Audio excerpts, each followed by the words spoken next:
Fala galera, aqui é Heraldo Luiz e essa é mais uma aula do canal Analítica Sem Dúvidas. Pessoal, continuando com a parte de espectrometria molecular, na aula de fluorescência de hoje, vou falar para vocês um pouco sobre os fenômenos de supressão de fluorescência, que também são chamados de quenching.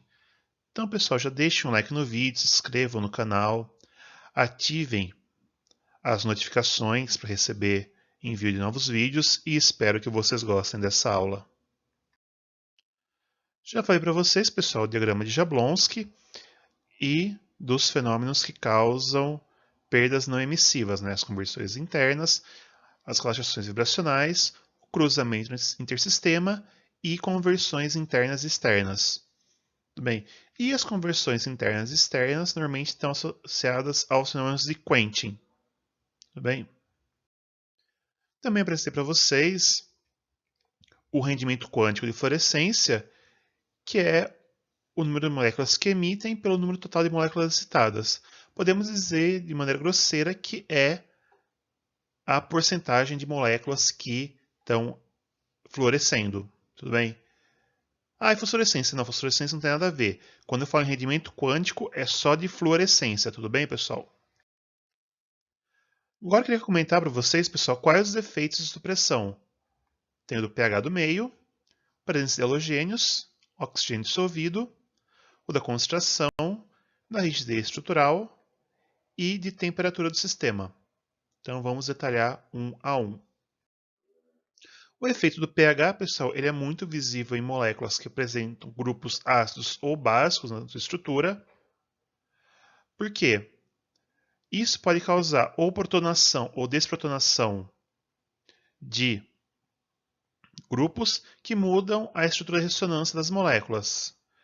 E isso causa alteração à diferença de energia entre o HOMO e o LUMO, que é HOMO e LUMO sempre. HOMO, o orbital molecular de maior energia ocupado, LUMO, orbital molecular de menor energia desocupado. É o estado fundamental e estado excitado. Tudo bem? Então, se eu distanciar muito o HOMO e o LUMO, eu favoreço a fluorescência. Se eu aproximar muito eles, como fica muito próximo as energias, não tem necessidade de perder fóton para voltar ao estado fundamental. Pode ser só por relaxação. Tudo bem, pessoal? Como exemplo, pessoal, eu gosto de apresentar a anilina. A anilina possui essas estruturas de ressonância aqui. Tudo bem, pessoal? A presença do grupamento amino é um grupo orto-para-dirigente. Então, pode apresentar, em dado momento de ressonância, cargas em orto e para da molécula, do aromático. Tudo bem, pessoal? Quando eu protono minha molécula, eu bloqueio essas estruturas de ressonância.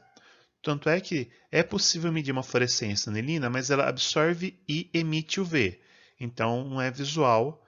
Eu precisaria colocar num espectrofluorímetro para realmente ver a emissão. Tudo bem?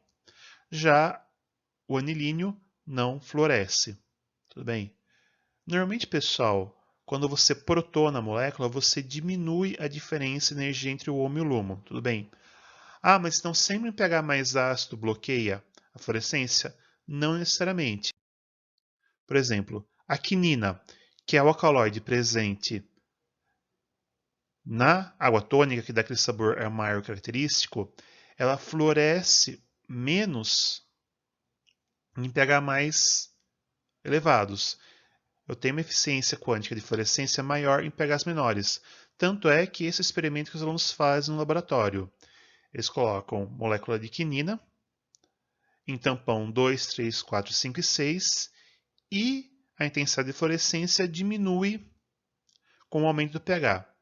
Já a fluoresceína, a nossa amiga que é a substância que indica o ponto final de viragem do método de Fajan, é o contrário. Quando eu aumento o pH, eu aumento a eficiência de fluorescência dela.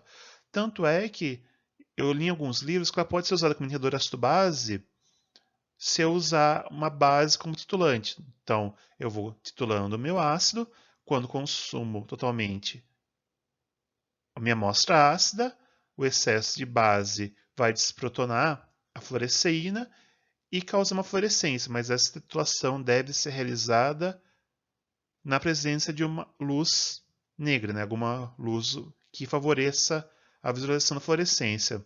Tudo bem? E existem situações espectrométricas e fluorométricas. Tudo bem? Usar um equipamento para medir isso, mas não vou entrar muito em detalhe. Tudo bem, pessoal? Então, depende da molécula. Então, cada caso é um caso. Tudo bem, pessoal?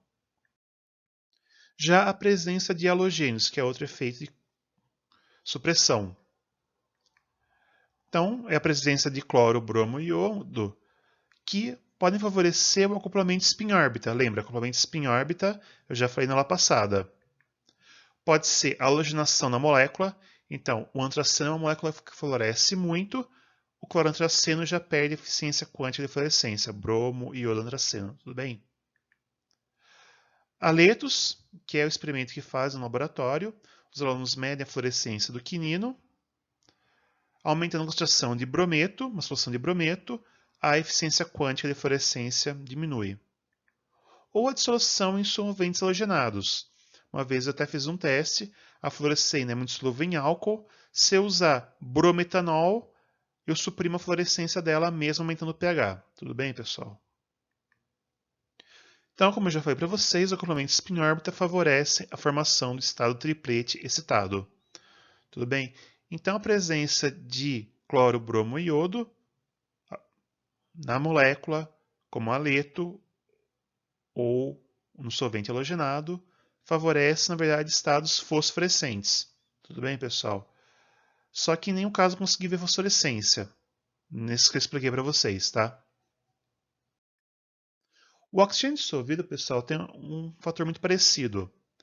Além de ele poder oxidar a molécula excitada no fenômeno chamado fotooxidação induzida, ele também tem propriedades magnéticas que favorecem o acoplamento spin-órbita e a formação do estado triplete excitado. Tudo bem, pessoal? Então,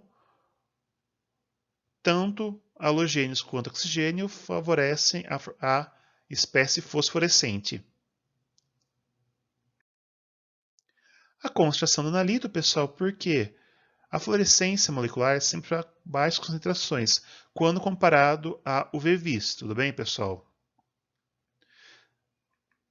Se eu aumentar demais a concentração, eu posso gerar um fenômeno chamado de autoabsorção. Normalmente, pessoal, se eu fizer um espectro de absorção ou de excitação e de emissão ou fluorescência, eu vou ter uma chamada imagem especular.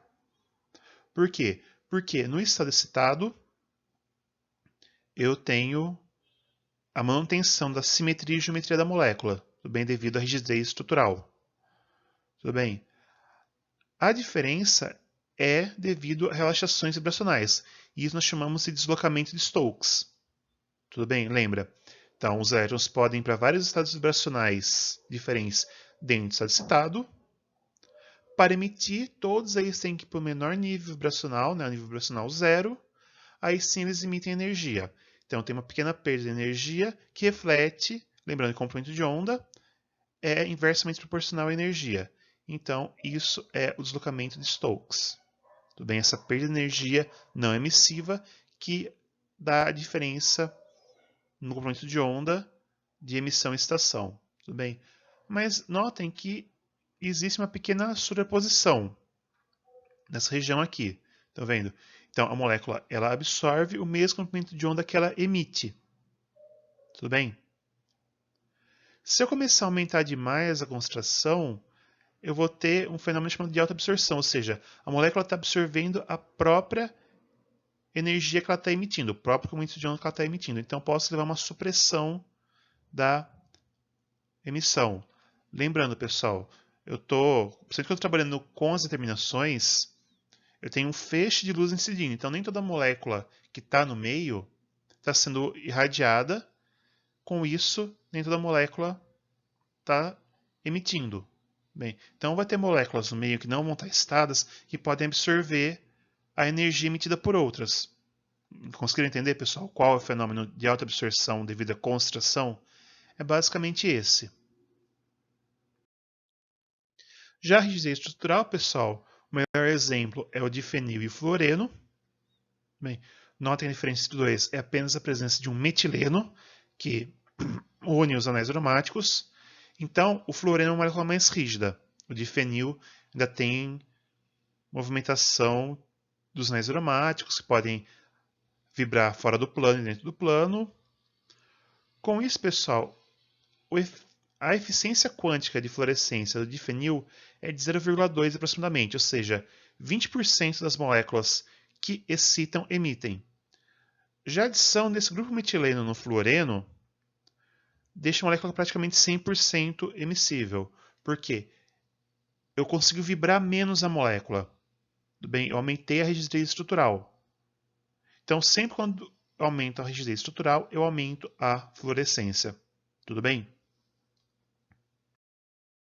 Por fim, pessoal, efeitos da temperatura do sistema. Tem dois fenômenos envolvidos. O primeiro, que o aumento da temperatura diminui a viscosidade do solvente. Isso é quase sempre assim. Todo solvente, quanto mais aquecido, menos viscoso ele é.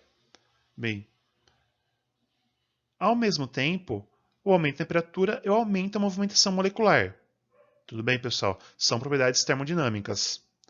Ou seja, a molécula se movimenta mais, ela tem maior facilidade de se movimentar no meio, porque o meio está menos viscoso. Então eu posso aumentar o choque intermolecular, ou seja, as próprias moléculas podem colidir. Então quando tem uma molécula estada colidindo com uma molécula não estada, eu desativo o estado excitado por colisão. Então eu diminuo também a fluorescência. Tudo bem, pessoal? Então, não só a rigidez, imagina assim, a rigidez estrutural é a propriedade da molécula. E a temperatura diminui, vamos dizer assim, a rigidez do meio. O meio fica mais fluido. Então eu consigo movimentar mais as moléculas, tudo bem? Por isso que tem muito padrão de fluorescência para calibrar equipamento, que é a molécula fixada em algum polímero.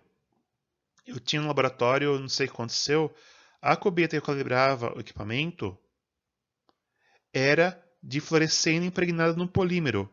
Então, independente da temperatura, por estar fixa no polímero, ela movimentava menos o sistema. Tudo bem? Então é muito comum padrões de fluorescência para calibração do equipamento, tá, pessoal? Serem feitos em plásticos, né? Embora o plástico pode absorver um pouco do ultravioleta, mas dependendo da região que eu trabalho, ele não interfere, então eu tenho uma intensidade de fluorescência muito maior. Então, pessoal, essa foi a videoaula de hoje, espero que tenham gostado. Pessoal, se inscrevam no canal, ativem as notificações, deixem um like no vídeo, isso ajuda bastante a divulgação do canal, o canal está crescendo bastante. Sigam o canal na rede social, Facebook, Twitter e Instagram. Bem, compartilhem esse vídeo também nas redes sociais de vocês, né, para ajudar os colegas que também estão estudando esse assunto. Dúvidas podem ser ou enviadas por e-mail, no e-mail que é semduvidas@gmail.com, ou deixadas aqui no próprio comentário. Então é isso tudo por hoje, pessoal. Espero ver vocês na próxima. Até lá, valeu, tchau!